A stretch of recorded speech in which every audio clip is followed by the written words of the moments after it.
આપણે ચરિત્ર ચાલી રહ્યું છે માધવદાસજીનું.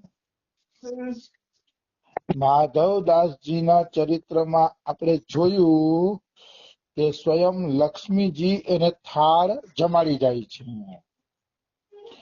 હવે થાળ મૂકીને લક્ષ્મીજી વયા ગયા એટલે માધવદાસજી થાળ જમે છે અને થાળ જમી અને બાજુમાં મૂકી દે છે અને પાછા ભજનમાં લાગી જાય છે. કારણ કે ભક્તને કોઈ ચિંતા નથી હોતી કે મેં આ ચોરી કરી લીધી છે કે આ કોઈ જોશે તો શું બોલશે, આ થાળ ક્યાંથી આવ્યો, એ કઈ ચિંતા હોતી નથી એને. શું કામ? તો કે એ પોતાના ભગવાનની ભક્તિમાં મસ્ત હોય છે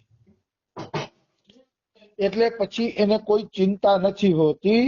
પણ બીજે દિવસે પંડા પૂજારીઓએ જયારે મંદિર ખોલ્યું, ભગવાનની સેવા પૂજા માટે મંદિર ખોલ્યું, તો શયન ભોગમાં જે થાળ રાખેલો હતો એ થાળ ગાયબ હતો.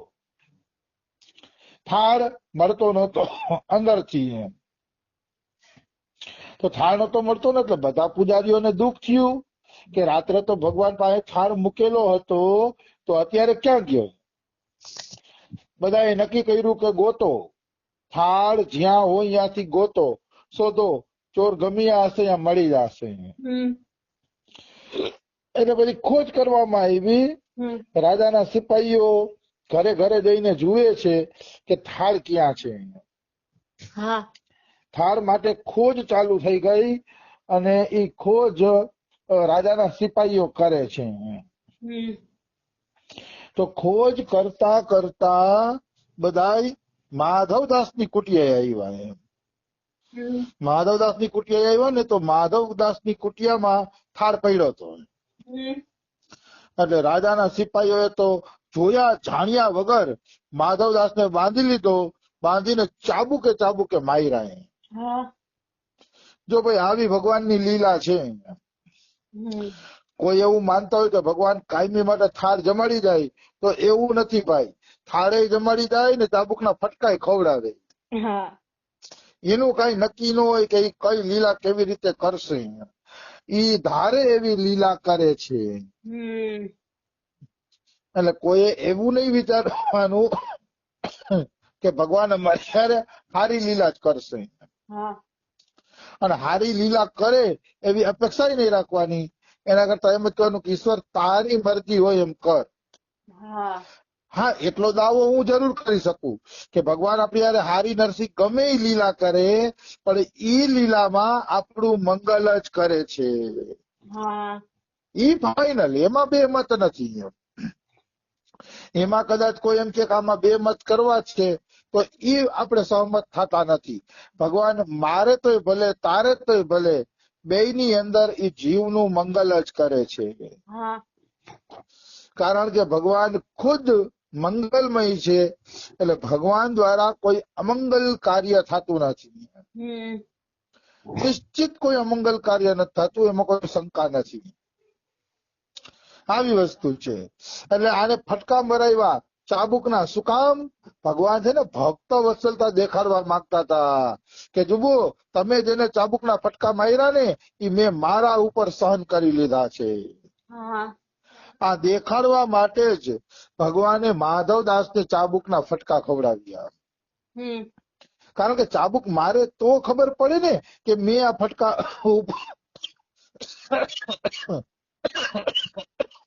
ઉપાડી લીધા છે. એટલે ભગવાન માર પણ ખવડાવે છે અને પાછલા બારણેથી ભગવાન ભક્તની મહિમા પણ વધારી દે છે. એ બધું કામ ભગવાનનું છે. લીલા બધી ભગવાનની જ છે અને આવી લીલા દ્વારા ભગવાન દેખાડે પણ છે કે મારા ભક્તને માર મળે તોય ભલે અને પ્યાર મળે તોય ભલે, મારો ભક્ત તો જેવા ભાવથી મારું ભજન કરે છે ને એવા જ ભાવથી ભજન કરે છે. મારો ભક્ત ક્યારેય ભાવ બદલતો નથી. આ ભગવાન દેખાડે છે. અને વાત પણ સાચી છે. નાના નાના મુસીબતમાં કે નાની નાની પ્રશ્નોમાં ભગવાનનું ભજન છોડી દઈએ એ શું ભગવાનને ભજશે? એ વ્યક્તિ પ્રેમપૂર્વક ભગવાનને ભજી શકતો નથી. તો માધવદાસજીને ચાબુકે માર્યા તો એની ચોટ ભગવાન જગન્નાથે પોતાના ઉપર લઈ લીધી. તો કે આપણે કેમ ખબર પડે કે ભગવાન જગન્નાથે માધવદાસની ચોટ પોતાના ઉપર લઈ લીધી છે? આપણે કેમ ખબર પડે? તો કે આપણે એટલા માટે ખબર પડે છે કે પૂજારી લોકો જ્યારે ભગવાનને તેલ અને અત્તર લગાડતા હતા, બીજે દિવસે સેવામાં તેલ અને અત્તર લગાડતા હતા ને, તો ભગવાનની પીઠ ઉપર એ ચાબુકના નિશાન હતા. અને પૂજારી અત્તર લગાડતા હતા ને તો ભગવાન સિસકારી કરતા હતા, ઓય બાપ રે એમ સિસકારી. પૂજારી કહે કેમ સિસકારીઓ કરો છો? તો કે આ છે ને કે ચાબુકના ફટકા માર્યા ને તેલ લગાડો છો ને તો મને બળતરા થાય છે કે ભગવાન એમ કહે છે. એટલે ચાબુકના ફટકાના નિશાન પણ હતા અને ભગવાન તેલ લગાડતા હતા તો દુઃખ પણ પ્રગટ કરતા હતા. આ રીતે ભગવાને પોતાની ભક્ત વત્સલતા દેખાડી કે મારા ભક્તને તમે જે ચાબુકના ફટકા માર્યા છે ને એ મેં મારી ઉપર સહન કરી લીધા છે. આવું ભગવાન દેખાડે છે.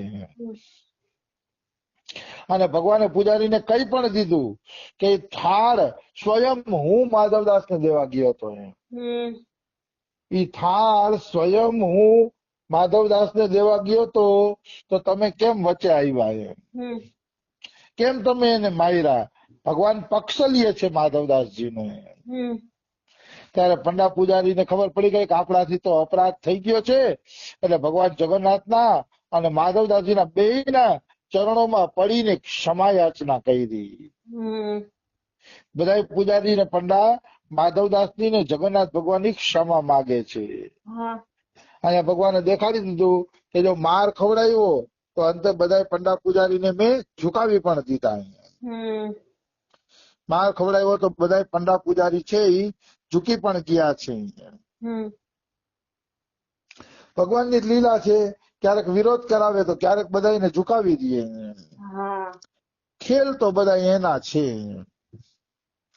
આપણે તો એ ખેલમાં વાહ વાહ જ કરવાનું છે. વાહ વાહ, મારા પ્યારાની ઈચ્છા પૂરી થઈ ગઈ, મારા પ્રભુની ઈચ્છા પૂરી થઈ ગઈ, વાહ વાહ વાહ વાહ, મારા ઠાકુરની ઈચ્છા પૂરી થઈ ગઈ, એમ કહીને વાહ વાહ જ કરવાનું છે. આપણે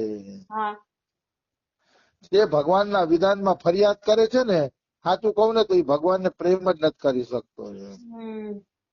ભગવાનના વિધાનમાં કોઈ ફરિયાદ થોડી હોય. ફરિયાદ હોય જ નહીં, હોય પ્રેમ કરી જ ન શકે. આવી વસ્તુ છે. તો આ રીતે માધવદાસજીનો યશ આખા નગરમાં ફેલાઈ જાય છે. ભગવાન આ રીતે ભક્તોનો યશ ફેલાવતા હોય છે. અને યશ જાણે ફૂલની સુગંધ પ્રસરે ને એમ માધવદાસનો યશ બધી જગ્યાએ પ્રસરી ગયો. અને માધવદાસજી લજ્જિત થયા, શરમાઈ ગયા. અરે મારો યશ ખોટો ફેલાય છે કે મેં તો ભગવાનને કષ્ટ દીધું, મારા કારણે ભગવાને ચાબુકના ફટકા સહન કર્યા કે આવો યશ શું કામનો કે જ્યાં મારા પ્રભુને કષ્ટ પડે. કેટલી પ્રેમની સૂક્ષ્મ અવસ્થા છે, કેટલો પ્રેમનો સૂક્ષ્મ ભાવ છે કે મારા કારણે જો ભગવાન ચાબુકના ફટકા સહન કરતા હોય તો એ યશ પણ આ જગતમાં શું કામનો? યશને ધિકાર છે કે જે ભગવાનને કષ્ટ આપે. પ્રેમ બહુ સૂક્ષ્મ છે. પ્રેમની અંદર જેમ ઊંડા ઉતરીએ ત્યારે ખબર પડે કે પ્રેમ માટે, ભગવાનના પ્રેમ માટે ભક્તોએ શું શું નથી કર્યું. અને એના વિચારો પણ કેટલા સુંદર હોય છે. એ બધું આપણે આમાં જોવા મળે છે. નિશ્ચિત એમાં કોઈ એટલે કોઈ શંકા નથી. તો કહેવાનો ભાવ શું છે? કહેવાનો ભાવ ઈશ્વર કૃપા તો કરે છે પણ આપણા કારણે ઈશ્વર દુઃખી થાય, કૃપાનો આપણે હરખો ઉપયોગ ન કર્યો કહેવાય. આવી વસ્તુ છે. જો આવી બધી કૃપા કેમ માધવદાસજી ઉપર કરે છે ભગવાન? તો કે માધવદાસ ઉપર ભગવાન આવડી કૃપા એટલે કરે છે, માધવદાસના ચાબુકના ફટકા એટલે ભગવાને સહન કરી લીધા, કારણ કે ભગવાન છે ને નિર્મળ હૃદયના વ્યક્તિની સહાયતા કરે છે.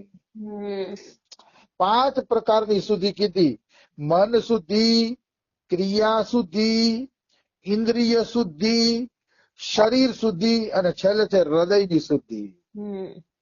આ 5 પ્રકારની શુદ્ધિમાં જેના હૃદયની શુદ્ધિકરણ થઈ ગયું છે ને એને જ ભગવાન આવા અનુભવ કરાવે છે. જેના હૃદયની શુદ્ધિ થઈ ગઈ છે.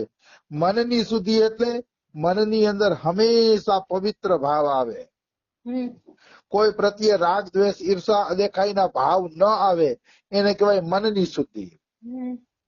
ઇન્દ્રિયની શુદ્ધિ એ કહેવાય કે પ્રત્યેક ઇન્દ્રિય કૃષ્ણ સિવાય બીજું કઈ ચિંતન ન કરે, એને ઇન્દ્રિય શુદ્ધિ કહેવાય. આંખેથી ભગવાન અને સંતોના દર્શન કરવા એ આંખની ઇન્દ્રિયની શુદ્ધિ છે. કાનેથી ભગવાનના ગુણાનુવાદ સાંભળવા એ કાન ઇન્દ્રિયની શુદ્ધિ છે.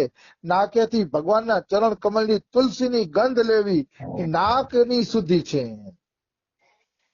અને શરીરથી ભક્તોની સેવા કરવી એ ચામડીની શરીરની શુદ્ધિ છે. આ રીતે બધા અંગોની શુદ્ધિ ભજનમાં વાળીને થઈ શકે એ છે ઇન્દ્રિય શુદ્ધિ. પછી ક્રિયા શુદ્ધિ છે. આપણી ક્રિયામાં પણ શુદ્ધિકરણ હોવું જોઈએ. મતલબ પ્રત્યેક ક્રિયા નિષ્કામ ભાવે ભગવાન માટે, ભગવાનના પ્રેમ માટે થવી જોઈએ.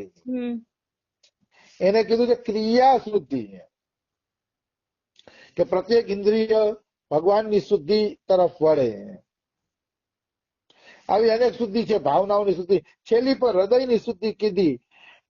એક ગૌરીબાઈ કરીને છે, એનો દોહો છે: 68 તીરથ મેં ફીરે, કોઈ વધારે બાલ, હૃદયા શુદ્ધ કીએ બિના મિલે ન શ્રી ગોપાલ. મને આ દોહો બહુ જ ગમી ગયો છે એટલે યાદ રહી ગયો છે. 68 તીરથ મેં ફીરે. ઘણા લોકો 68 તીરથ ફેરે રાખે છે. આ તીરથમાંથી ઓલા તીરથમાં, ઓલા તીરથમાંથી ઓલા તીરથમાં, ને તીર્થોમાં ભ્રમણ કરી રાખતા હોય છે. તો કે ફરી લે, ભલે ફરે. 68 તીરથ એને ફરવા હોય તો ભલે ફરી લે. અને કોઈ વધારે બાલ, અને ઘણા લોકો જટા વધારતા હોય છે. જટા વધારી અને હોશિયારી કરતા હોય, ઓ અમારી જટા છે એટલે અમે બહુ મોટા તપસ્વી છીએ.